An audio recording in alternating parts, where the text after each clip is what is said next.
The emotions are powerful here. Fury, confusion, grief.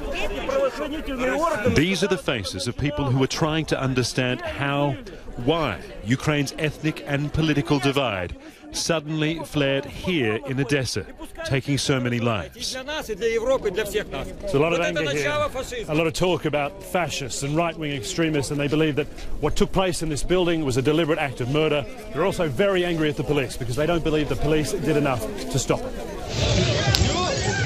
It started on the streets, pro-Russian and pro-Ukrainian forces throwing what they could at each other. Guns were used too. The pro-Russians were outnumbered and they retreated into the trade union building. Witnesses say there were hundreds inside when it caught fire.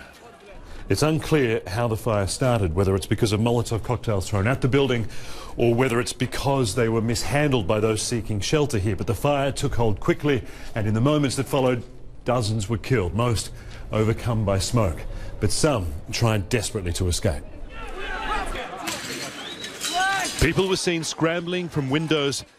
Witnesses say others jumped. And what were the police doing during all of this? Police wasn't doing anything. Victoria Ilyushenkova, a Russian speaker, is one of many here furious with the police. They were just looking at, they didn't do anything. And when these radicals beat people, they kicked these people who were trying to escape from there. They didn't do anything. This woman also speaks Russian and says she's too scared to show her face.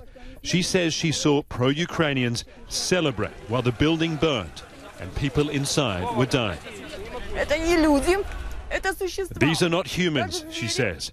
We were killed only because we want to live and speak our own language. But once again, in Ukraine, there are two competing versions of the truth. Ukrainian officials say Russian citizens and former members of the country's deposed government were responsible for all this. Odessa is a city with rich historic and cultural links to Russia. There have been disturbances here in recent weeks, but nothing like this. I hate these people who did this.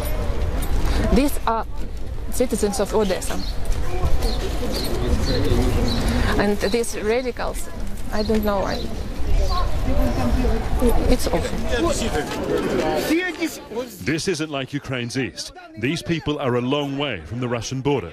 But the flames of political and cultural hatred now burn strongly here as well. Phil Black, CNN, Odessa, southern Ukraine.